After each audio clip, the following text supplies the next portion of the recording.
Hello,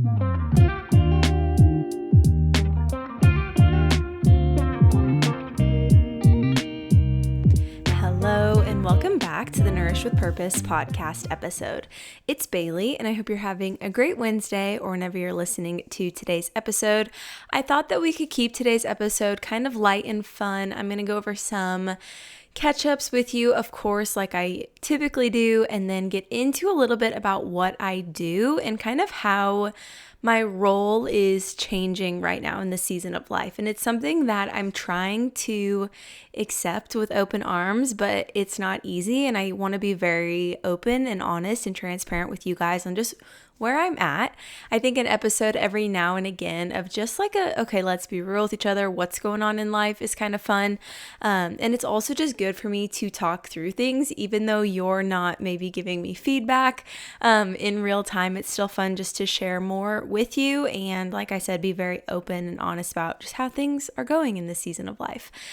If you are new here, I'm Bailey. Hello, I'm a functional nutrition coach, and I work with women really to heal their bodies, support their bodies with food, and really support their body throughout their lifespan. I've developed such a passion for helping women in really like that prenatal to pregnancy to postpartum phase, which is literally all women over the age of like 18, right? Where we're actually trying to prepare our body for pregnancy and to carry life, even if you are not in the season of life where you're married or wanting to have kids.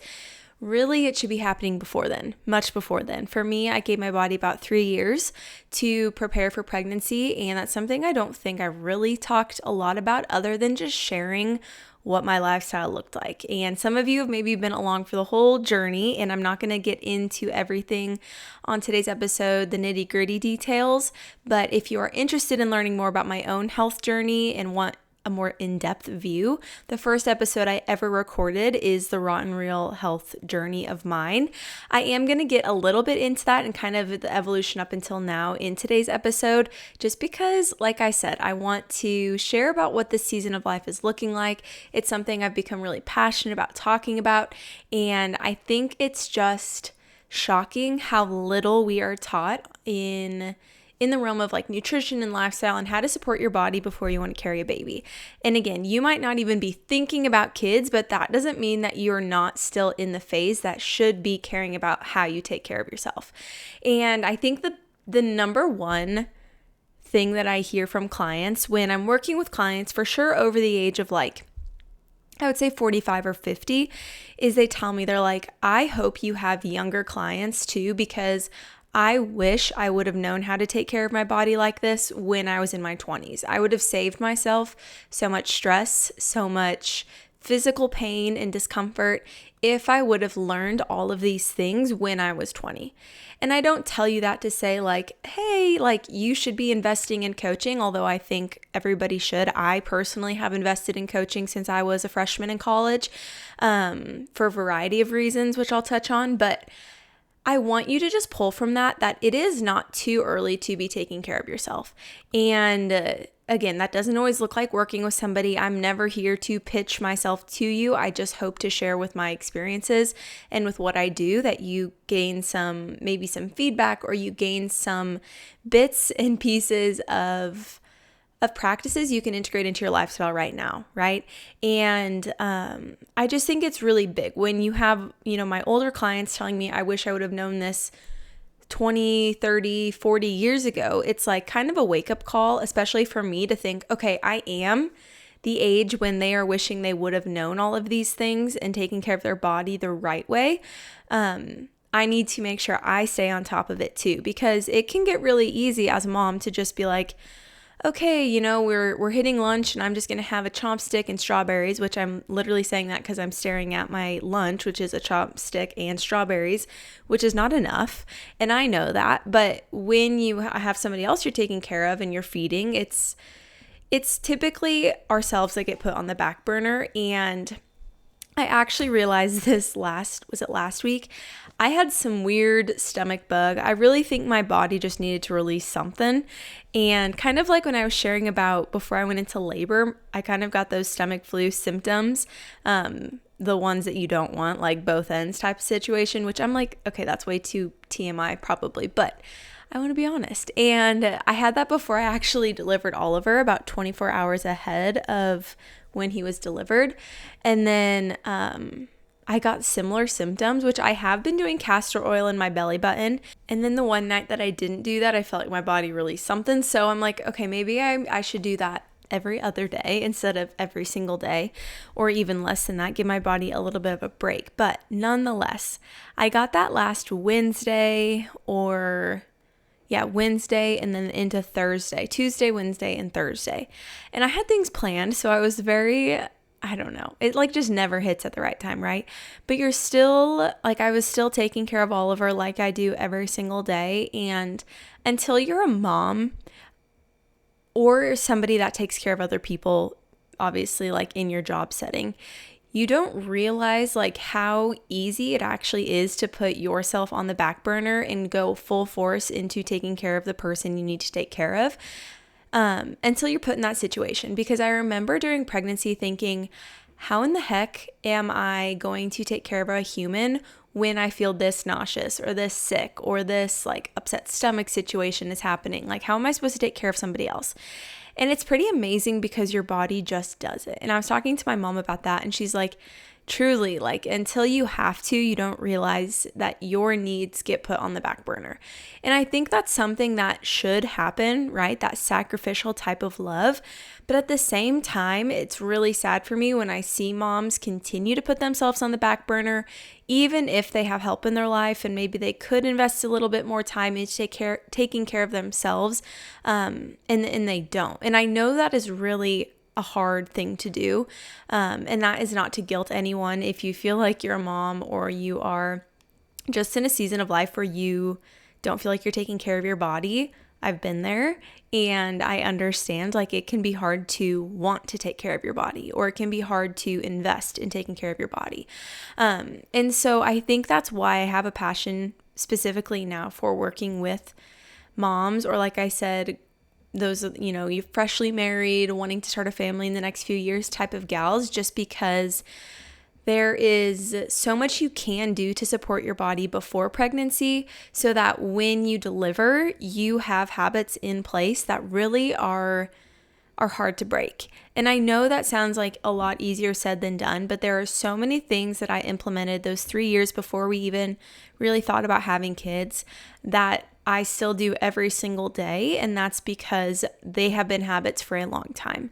And I just think there's a lot of value in that. But I'm kind of getting ahead of myself here, and I want to backtrack into just a catch up of what's happening in my life, what's going on.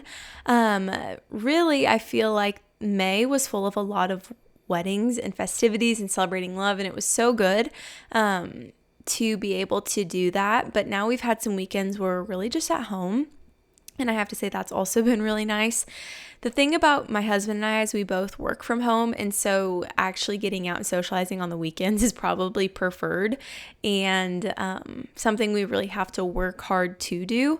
But the last couple of weekends, we've really been able to just be at home together as a family. We've gone for some walks in town, and I'm trying to get back into meal prepping and planning, which is probably my least favorite thing ever to do.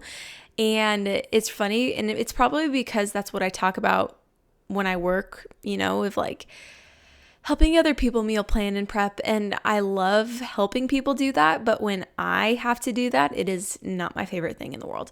But I've been prepping some breakfast burritos, or I did that one week. I've been consistent with my banana bread and celery and apple juice. Those are kind of the things that I've probably been the most consistent with, but still obviously not perfect. I don't know if it's just summer, but I feel like I'm in such a rut, and I probably have said this since I've been postpartum.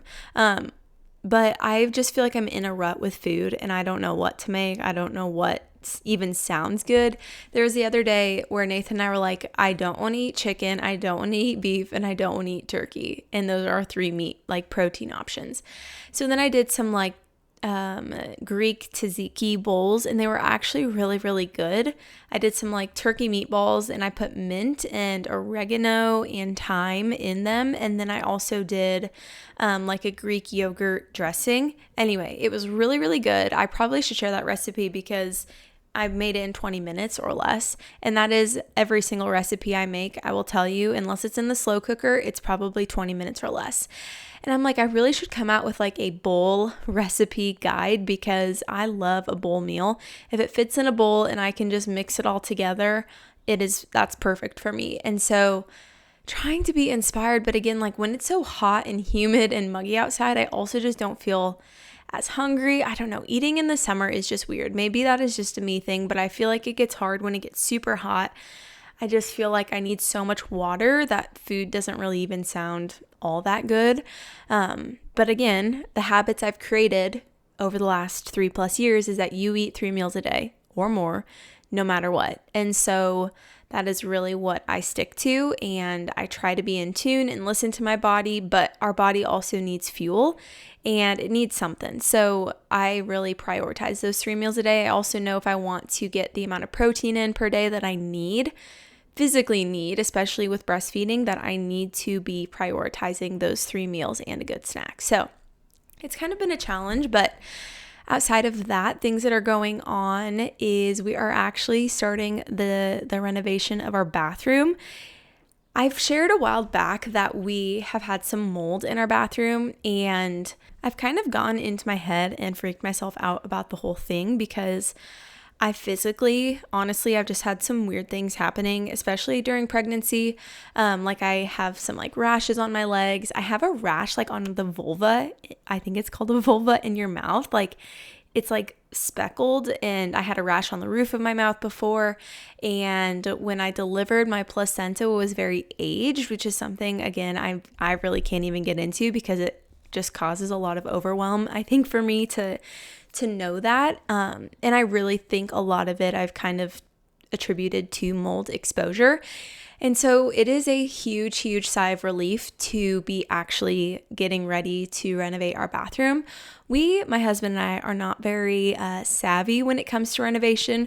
We even just tried to renovate the entryway to our back door, and it took us weeks and weeks, and it's still not completely finished because neither of us really enjoy it, but we also know sometimes it just needs to be done, and we don't always have the supplies or the tools, so it really just stresses us out. So we're hiring somebody to do it. It was probably back in November that we inquired, and now we're finally getting around to renovating, which I think is just how renovation goes, especially if you can't do things yourself.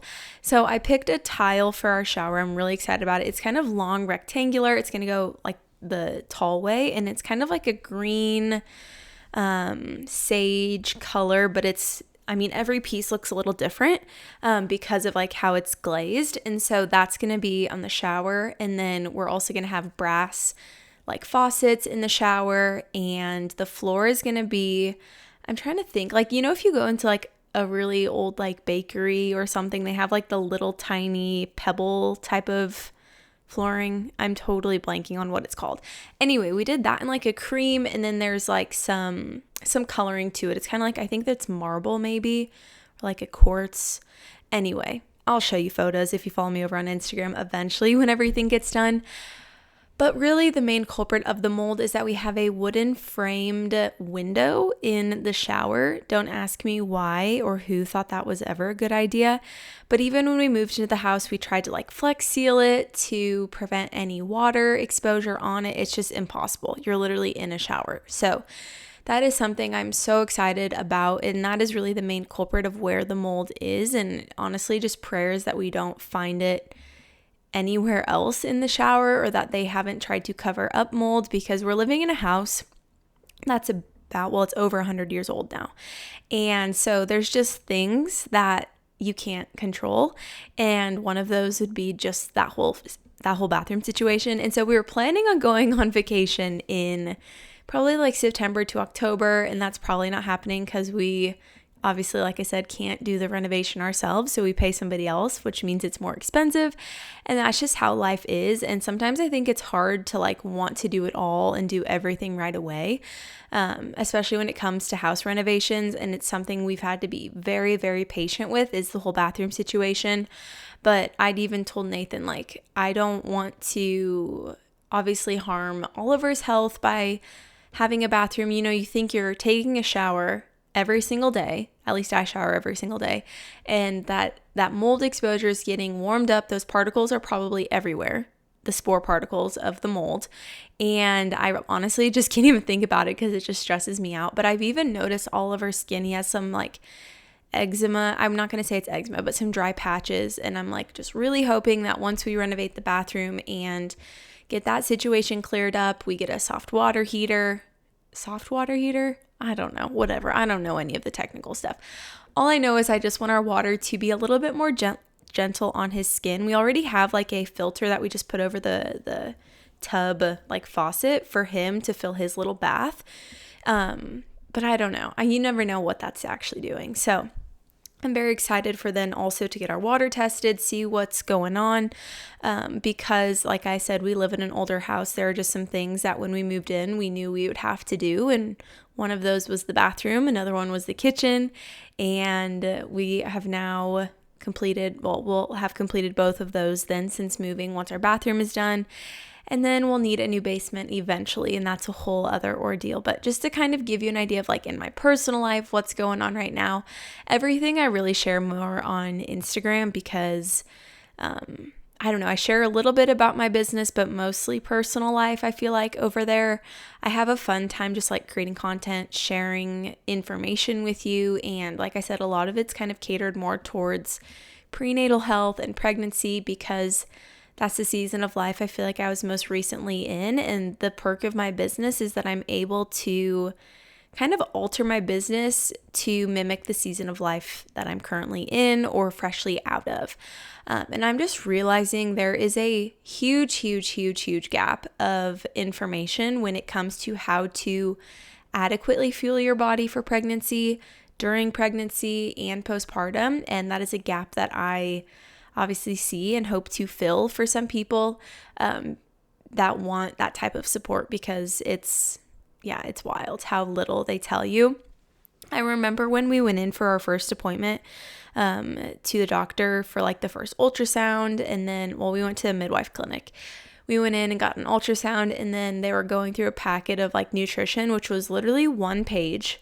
And they work under a big hospital, so it's probably at no fault to them, but it was one page. And it was like, don't eat high mercury fish, avoid alcohol and drugs, and keep some crackers by your bedside table if you get nauseous. And I looked at Nathan and I was like, really? Like this is what they're telling women of like, oh yeah, there's these, and deli meat, don't eat deli meat, or anything that's not pasteurized, right? And I think I did things a little differently in that regard. I still drank raw milk, raw cheese. I still had deli meat sandwiches. I still had sushi and seafood.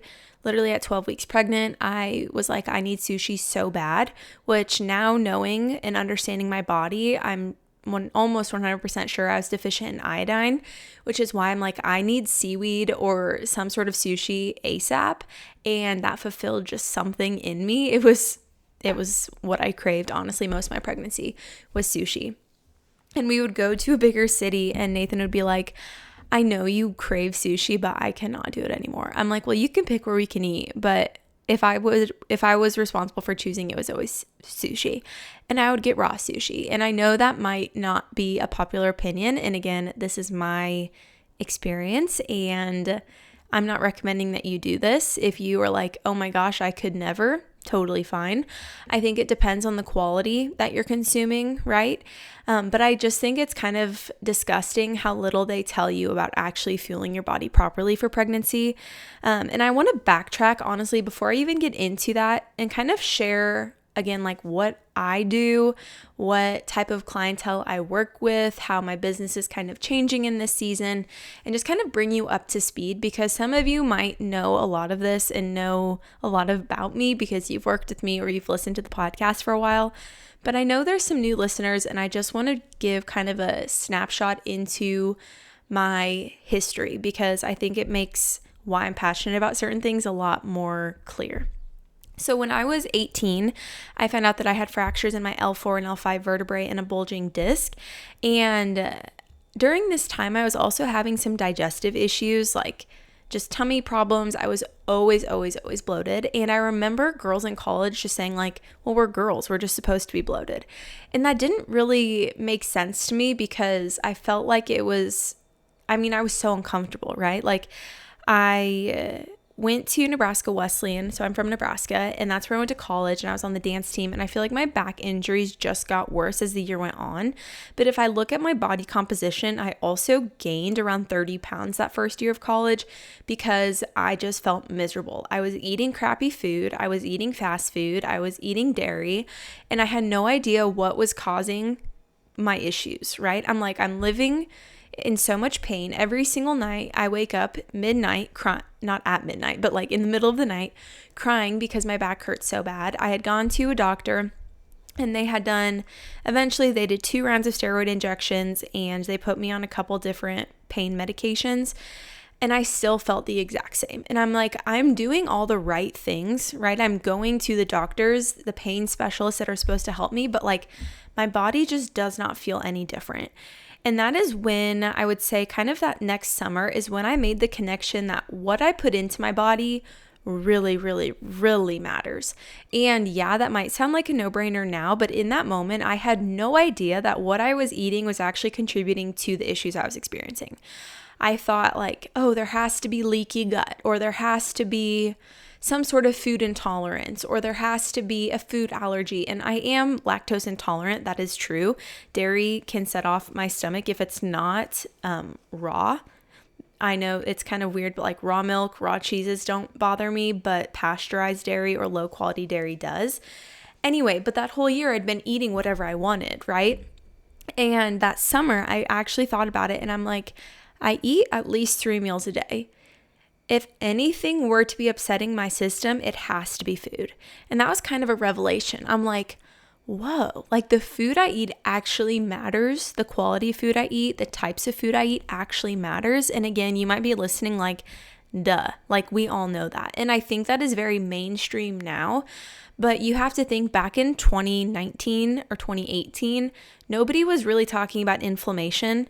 I truthfully feel like I was one of the first people, and this is not because I'm special or unique. I'm not trying to say anything about myself. I'm just saying I was one of the first people to actually bring up the topic of inflammation in the area that I'm at. Like maybe that was more on the coast, but when I got certified as a health coach, nobody was talking about inflammation. I would go on social media and look at it and there was no talk about inflammation.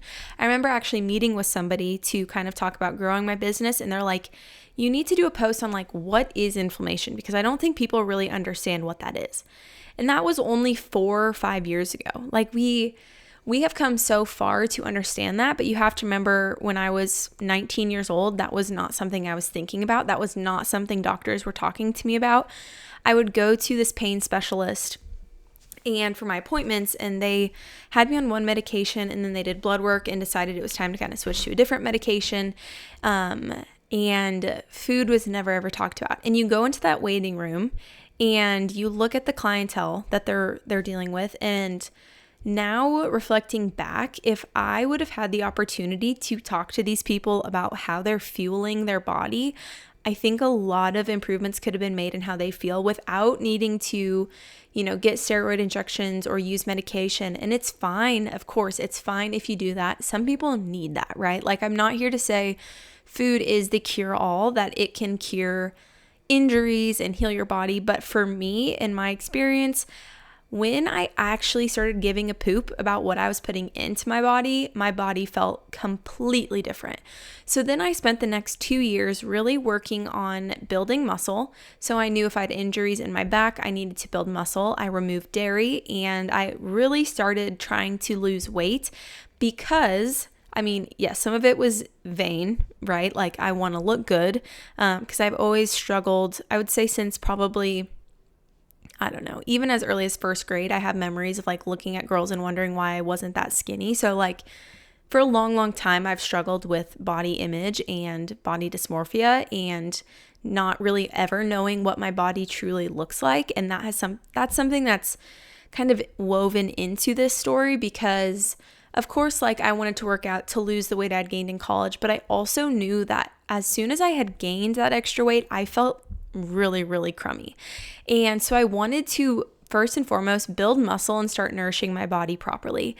And within a year, I felt pretty darn good. I actually stopped this would have been in 2019, I believe, or 2020. The timeline feels like so long ago, but I stopped taking all my medications. I'm not, again, recommending you do this. This is what I did. I stopped them and I really just was like, I'm going to try to do this with food and lifestyle.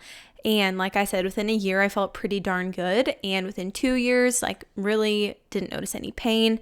And now, obviously, that's 5 years ago. I feel pretty much like there's no injury present. And the injury has to still be there. They talked like that it may be because I was so young could have healed. I would say it hasn't. I would say I've just learned how to live in a way that supports my body versus harms my body. And again, a big piece of that is food.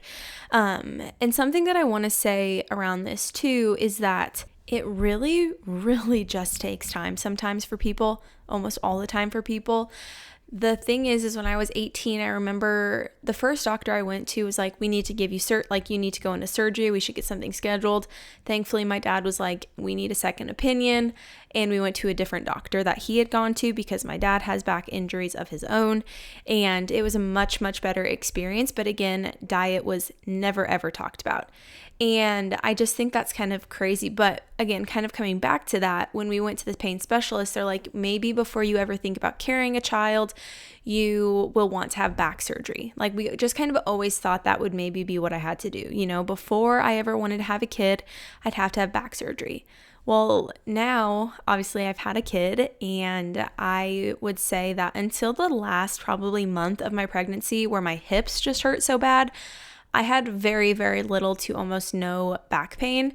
And I don't say that to brag, but just say like how remarkable it is that your body has the ability to overcome something like that. And even if the injury is still present, your body, if it's supported in other areas, can actually minimize the pain in that area.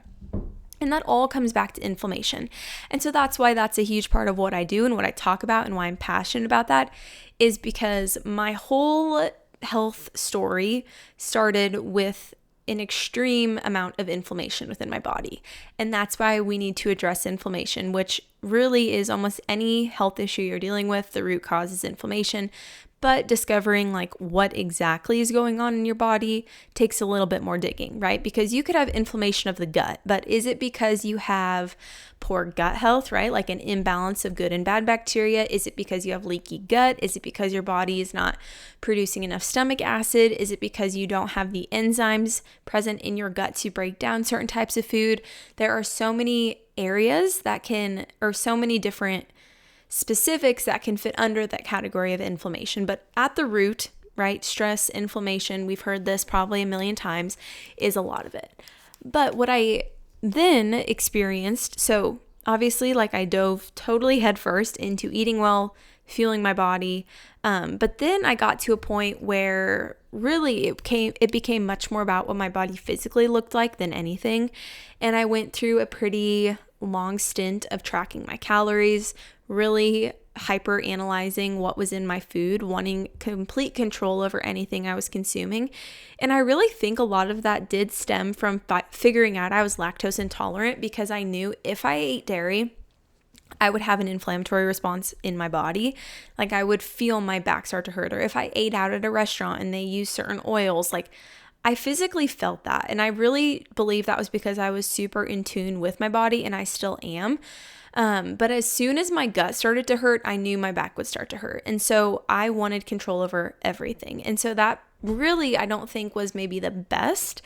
Well, I know it wasn't the best for me mentally to have an intolerance, which is why I also am so careful with the conversation I have with women around food, because I would say I won't even give a percentage, but a majority of the clients that I've worked with and work with right now have a history of disordered eating, of dieting, of orthorexia, of anorexia, bulimia. Like there are a lot of deeper food related concerns going on, and I am not able to walk somebody through that if that's what you're experiencing in this moment. But it's very fascinating to see how their bodies actually respond differently to food if they have a history of dieting, or what their blood work looks like if they have a history of dieting and under eating, or maybe under eating, but when they're under eating, they're not eating whole foods. They're eating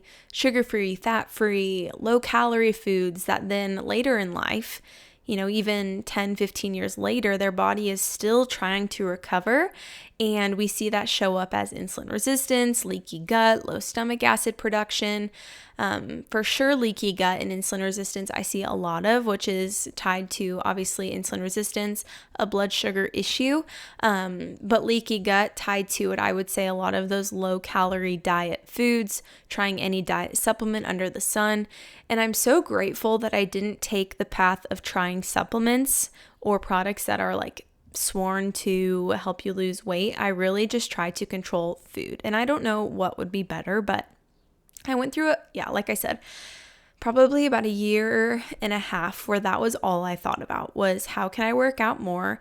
How can I eat less? I never wanted to eat out because again, it was all a control thing and it was really hard to release that control. There's a lot of factors that played into why I believe I was able to get over that. One of them, huge one, was my husband and just his view of me and how I finally recognized that didn't change if I was very, very, very thin or if I had gained weight. Like he loved me regardless and really showed the love of God to me, and through him I saw that, and I really feel like I was able to love and appreciate my body a lot more after I went through that season, and also just learning more about holistic health. And if you really want to take care of your body on a foundational level, you have to eat, and you cannot continue to over exercise because it's doing way more harm than it is good, and it can cause a lot of issues in the future. And so I really tried to focus in on that, but I would say the number one warning signal that I got was I didn't have my period for 6 months. And that's why now I think back, I'm like, the prenatal phase, I'm so, so glad that we gave my body time to heal from that before we tried to have kids, right? So that was in 2021 when we got married. It was kind of that the year before we got married into the year after we got married was the span of time, but I believe when I had actually lost my period was January to June of 2022. And I just remember thinking during that time, like, I have leaky gut. I feel like I have gut issues again all the time, and linking that back to emotional stress. I had huge amounts of that because you graduate from college and you don't know what you want to do and you're overwhelmed, and I was making like no money and I felt like I was worthless and not contributing to our finances, and I didn't like that because I like to work hard and I like to profit off of my hard work like most people, and that was really, really a challenge for me. And so then when I actually lost my period was when I had started the 75 hard challenge. Don't ask me why. It was not the time. And my husband's like, I should have been more stern on like actually supporting you in that. But if you haven't heard of the 75 hard, which you probably have, it's where you do 2 workouts a day for 45 minutes. One can be inside, the other has to be outside, and they have to be, I believe, 2 hours apart. You have to drink a gallon of water a day. You have to have some sort of diet change, no alcohol, and take a progress picture every single day and read 10 pages of a book every single day. And I was like, whatever, let's get into it. Already struggling with so many things. And the memory that always comes back to me and my husband of like, this was when I was at the lowest of low, was when there was a morning where I had to be at work by 7:30 in Lincoln. And we had lived in Omaha, which they're like an hour difference, or an hour drive. And I woke up at about, I think it was like 2:30 a.m. so I could get in a 45-minute workout outside. because I knew I wouldn't have time after work. And then I went back to bed, and then I woke up at 5:30 to do another 45-minute workout inside so that I could then go to work and have my 2 workouts done for the day. And I remember doing that and then thinking, yeah, this has gone too far. And I remember my husband saying, like, that is not normal. That is not okay. And we need to do something about this. And so that was around the time when I had also kind of lost my period. And the thing about our period is it's what signals to our body that it's safe. And there's a lot of factors, obviously, that play into maybe period loss, like if you're on birth control, or if you're, having a really high stress, emotional stress month, maybe your period will shift. Or if you're having some hormonal issues, your period can shift. But for the most part, you should get your cycle pretty consistently every single month. And again, for me, being freshly married, knowing we wanted to start a family, that was a really, really big concern of mine. And that was kind of when I realized I was overdoing it. Shocker, right? But sometimes it takes the most silly moments to just be like, hey, wake up call, you need to do something about this. And so I remember really starting to get intentional then about eating more. I stopped tracking calories, and I kind of put a pretty rigid time restriction on my workouts. If I was working out, it needed to be only about 45 minutes, 6 days a week, not 7 like I was doing. I was doing 7 days a week, about an hour to an hour and a half. And then my husband and I were walking 4 miles every evening.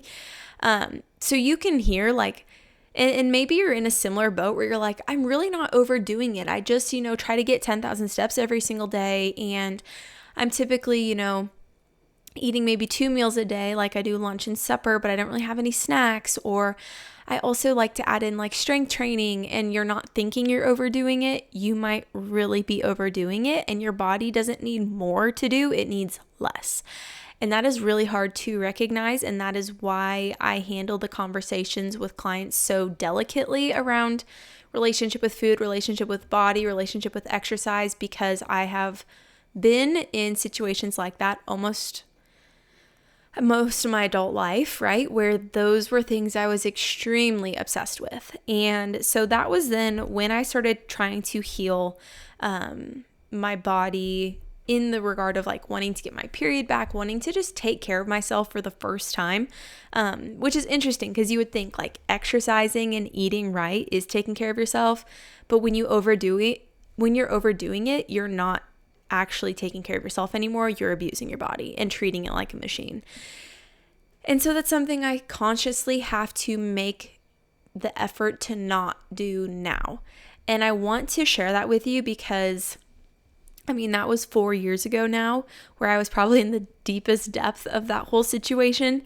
And I still every single day have to remind myself that I need to nourish my body, that I should not be overdoing it in the gym, and that how I talk about food will impact how Oliver, my son, views food.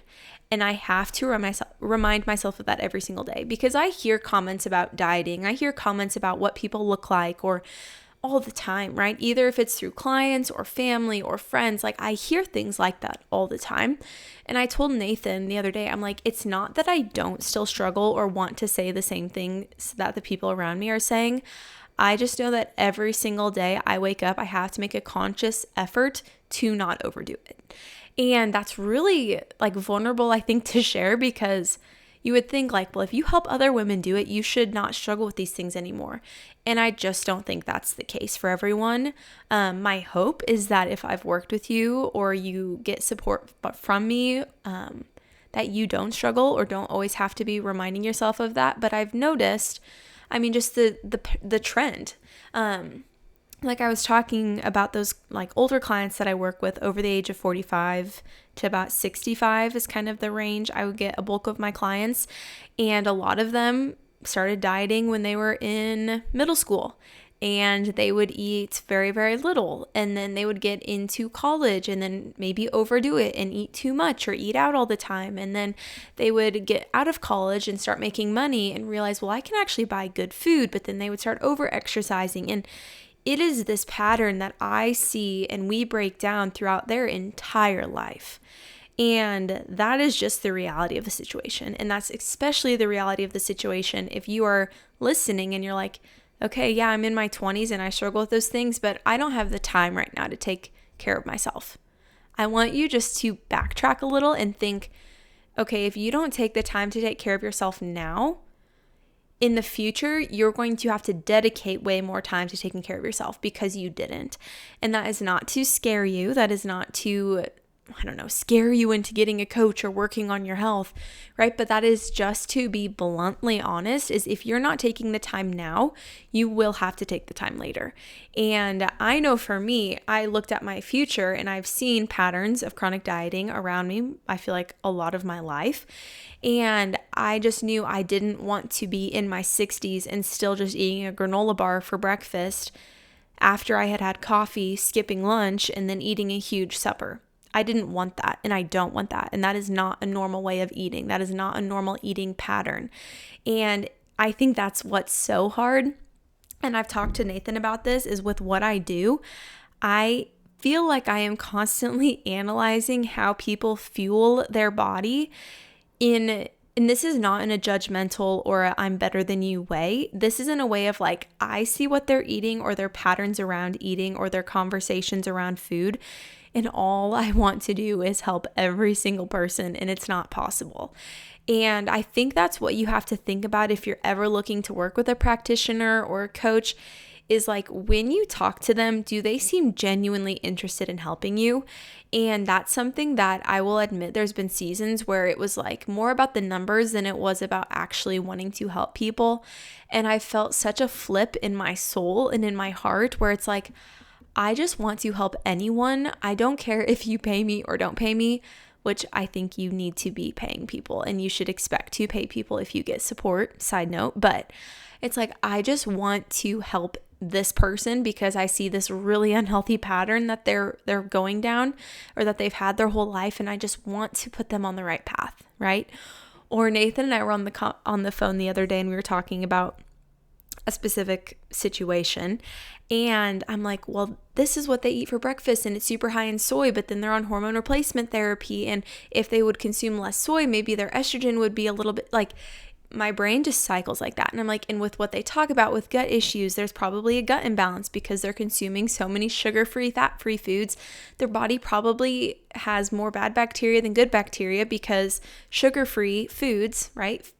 Sugar alcohols, there are typically 0 calories. If there's 0 calories, your body's not actually utilizing the energy from that food, so it sits in your gut and it feeds the bad bacteria, right? Until your body naturally passes it.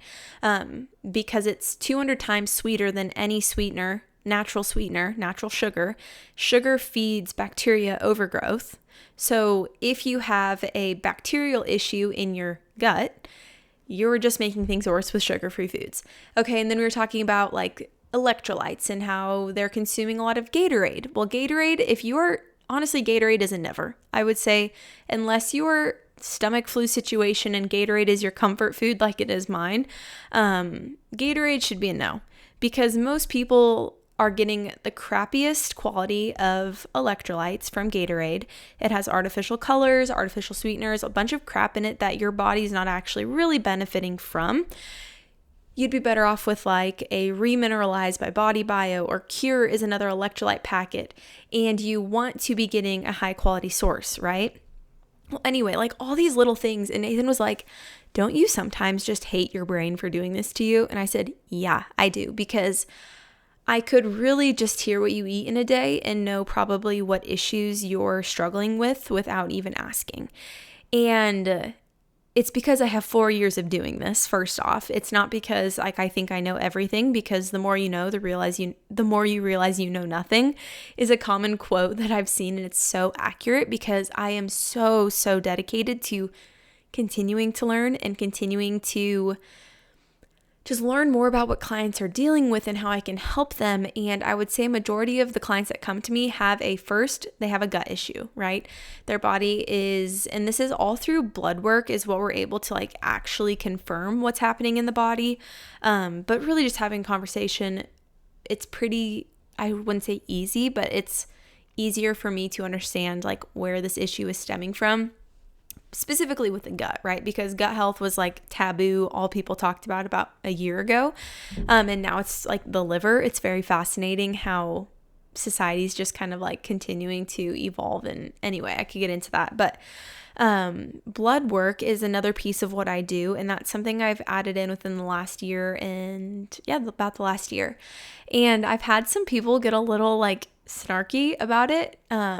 And I don't take offense because I think that's just like maybe a lack of understanding. But what I tell people, so that I don't offend any medical personnel here or make you think that I think I know everything, because I don't. How I read labs is from a functional range perspective. So if you go to the doctor and you get labs done, they are making sure that everything checks out, that you don't have something more serious going on. And in most cases, they're trying to keep you alive, right? Like if you're in the emergency room situation, you're just trying to keep this patient alive. You're not looking at like their blood work thinking, oh, they could really use more vitamin B. Like that is not what you're doing in that moment. It also takes a lot of time to look at labs from a functional perspective. And so that is just why it's not done. So this is not a diss on traditional ranges, but the difference is traditional ranges are telling you what is normal, right? So if you don't feel great, but you went to the doctor and they said your labs are normal, that's because based off of the average, based off of the blood work they look at, yours fits within the normal range. Now, the ranges that I utilize are looking at optimal health, right? We're not looking at what's normal, what's average. We're looking at what is optimal, what is ideal. So if you don't feel good, if you don't feel normal, that's when I would look at your blood work and would be like, oh, that's because XYZ is happening within your body. And again, that is using functional ranges. That is the difference, okay? I am not here to try to keep you alive. I'm not here to ever diagnose anything, but there are patterns of dysfunction that we can see in labs. There's deficiencies we can see in labs. And that just is something that you learn and adopt when you start looking at labs and reading them from a functional perspective. You see patterns that link to certain issues. And so, for example, like if somebody came to me with a gut health issue, of course, I'd want to look at blood work to see what deficiencies are present. How can we meet those deficiencies with food is always what my brain is thinking. Are they hydrated? And then we're looking at patterns of dysfunction. So for the gut, again, like if you came to me and you're like, okay, most of my life I've done sugar-free, fat-free foods, I've eaten low calories, but recently I'm really trying to up my protein. We'd probably notice a pattern of either leaky gut or low stomach acid production. So your body's having a difficult time actually breaking down the food you're consuming, which could also be why you maybe notice reflux and have issues with like burping or gas or bloating. And so we want to first and foremost increase vagal tone, right? So that your body can push that food down your system. We want to increase stomach acid production. So slowing down your speed of eating, improving the quality of the food you're eating, chewing your food, not eating distracted. And then we look at, the leaky gut topic. Like, is your gut having a hard time actually passing things through your system in an efficient way? What's going on there? So that's kind of like a roundabout way, but that is what I didn't realize was happening with me when I consumed dairy, right? I would get bloated, I would get gassy, I'd have to rush to the bathroom. Well, again, we think a quality of food issue. I've always been a fast eater. That's an issue. And on top of that, I was consuming a food that was already irritating my system, and my body didn't have the enzymes to actually break down lactose, which is why, again, I'd have those issues. And so sometimes it's not necessarily you have a food intolerance. I have a different opinion on like allergies, but intolerances, maybe it's just your body doesn't have enough of the enzyme to break down that specific product. And so there's so many things that we can do lifestyle wise, like I talked about, slowing down how you eat, chewing your food, not eating distracted, making sure that when you eat your food, you're prioritizing protein and a fiber with a fat. So like broccoli with some avocado oil on it, or having some starchy carbs that are great for digestion. So like potatoes or rices, or the list could go on and on. But again, that's what we're looking at from a big picture. And sometimes we can see that through blood work, and that like actually like kind of like the light shining down on the moment, because we actually know what's happening in your body. But I'll be honest, like I did this work for 3 years before I ever added in blood work and had clients have complete transformations in how they felt physically and emotionally. And it was all attributed to food and how we're fueling our body and the habits we have around food and the habits we have around stress, which is why with the work that I do, primarily in the last like year and a half to 2 years, I've had more of a focus on strictly inflammation and kind of taking clients through a 3-phase process, right? So phase 1 is looking at emotional stress, also identifying the physical result of stress. So where does stress show up in your body? Where do you carry stress? Walking through any emotional ties. So for example, your liver, the emotion linked to your liver is anger and resentment. So when I see liver be a very burdened organ, we have to have the conversation around like, what are you holding on to? And it's really interesting because there's a client actually, and we've been walking through the emotional side of things. And when I looked at her blood work, it was for sure liver, and she's perimenopausal. So I knew liver might be an issue anyway, just with hormones and her metabolism. And so I was looking at liver and I was like, because I knew a little bit about her health history, and I don't actually want to dive into it because I don't want to disclose too much, even though you don't know who I'm talking about. But I just saw patterns of certain figures in their life frustrate her, make her feel not worthy and inadequate. And then she would kind of, remove that person from her life. And then she'd get a job and she would have a boss that would make her feel frustrated, and she'd resent this person. And then, just that pattern has shown up very, very frequently in her life. And the reason why I like to dive into emotions, and I would say, I don't spend a ton of time on emotions, but it is a huge piece, because if you have anger and resentment towards somebody, that's going to burden your liver. From an emotional perspective, obviously there could be physical things happening, but emotionally you have to release some of that, or we have to talk through like, how can we even just manage that and eventually overcome that. And so we come up with different tactics of like rage pages, or brain dumping before bed, or speaking up for yourself, or disclosing to this person how you feel. And there's a lot of different ways you can do that. But when I see the liver, again, it's like, oh, there's an emotional tie there. So the first phase is always stress, right? We think about breath work, slowing down, creating boundaries, supporting your body. And then we move into nutrition. We move into eating anti-inflammatory foods, or foods that don't cause excess inflammation. We look at eating in a way that supports your body, specifically eating in a way to support deficiencies, which we can identify some of those through labs.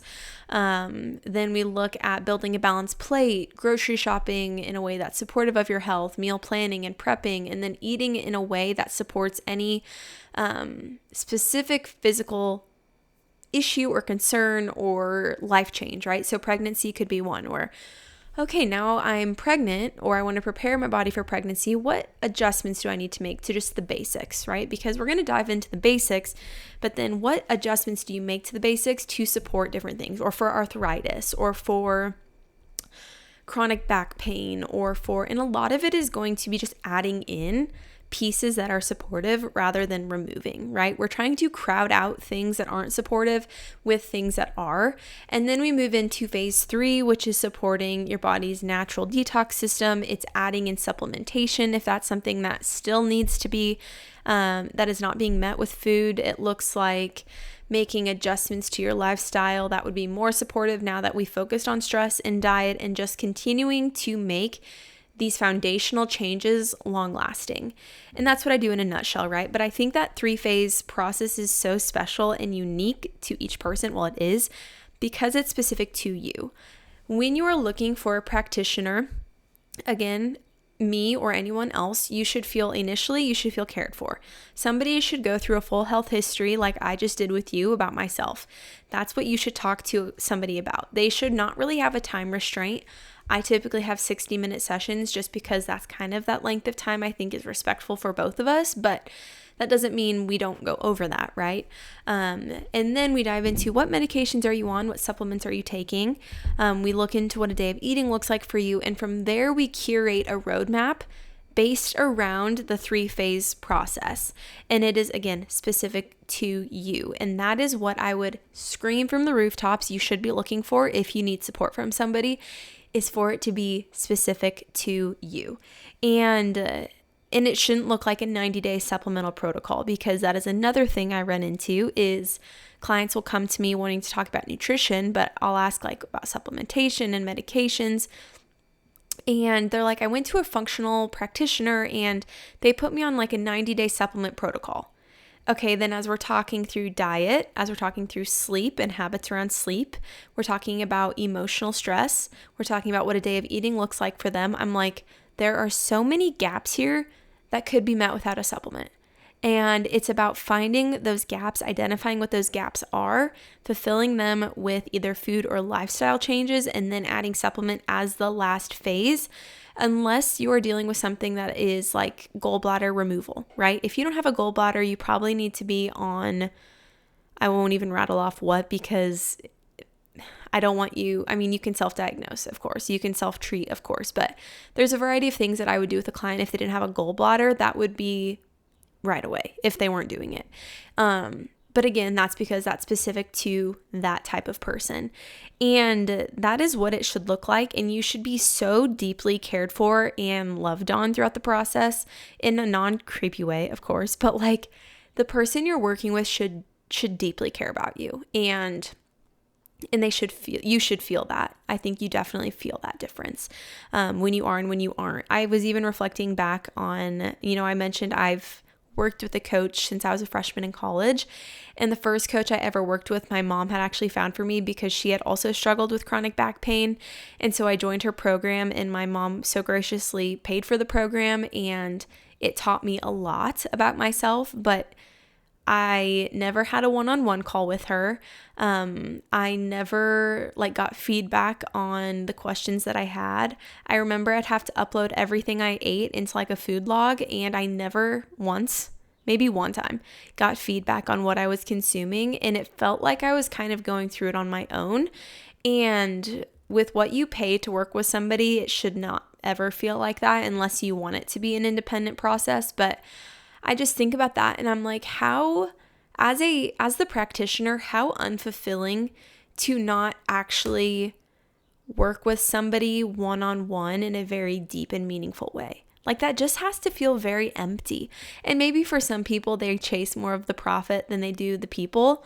But I just think that has to be so unfulfilling, because what fulfills me and what makes me truly believe the work I do, I'm not saying it's groundbreaking, but why I believe it really, really matters is because of the connections that I get to make with people and the support that I'm able to give to people in a way that they've maybe not experienced. Again, I don't say all of this to hype myself up, but I say this just because I want you to know that you, even if you don't ever work with me, obviously that's the majority of you, because I can't work with everybody, but at the same time, even if you just message me on Instagram or send me a text message, it is my deepest desire that you feel cared for and that you feel taken care of. And I just value that. That is a huge pillar of my business, and actually kind of what the mission of my business is, which it's really changed throughout the season of life. Like I said, now I'm really interested in working with women in that prenatal to pregnancy phase, but I work with everyone. My clients, I would say no client is the same. I mean, they aren't. Everybody has bio-individuality. They have their own needs and their own areas that need support. But my mission really is to listen without judgment, to speak with intention, support you with grace, and really challenge you to consistently prioritize your health so we can reduce inflammation and heal your body from the inside out.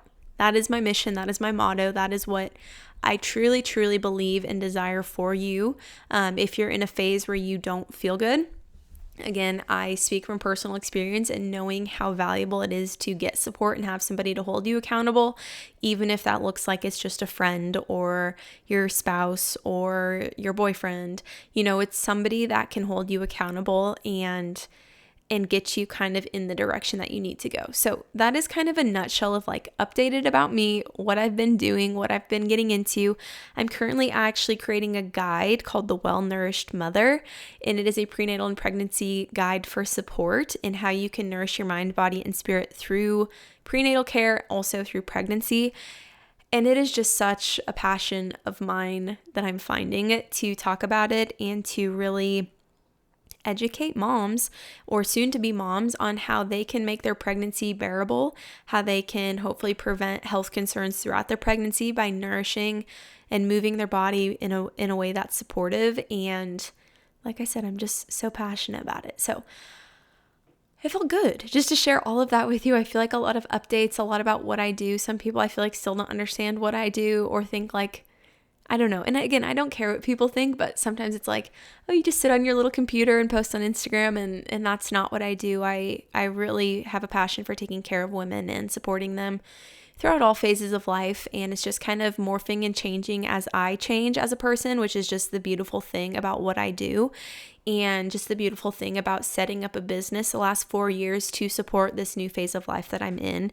And I get to spend most of my days just being a mom to Oliver, and that's very sweet in itself. So I want to pray for you before we get off today's episode. So dear Lord, just thank you for whoever's listening to today's episode. And I just pray that they find the tools and the support that they need, and that they feel so deeply cared for and supported and loved by the people around them that they choose to bring into their life to support them.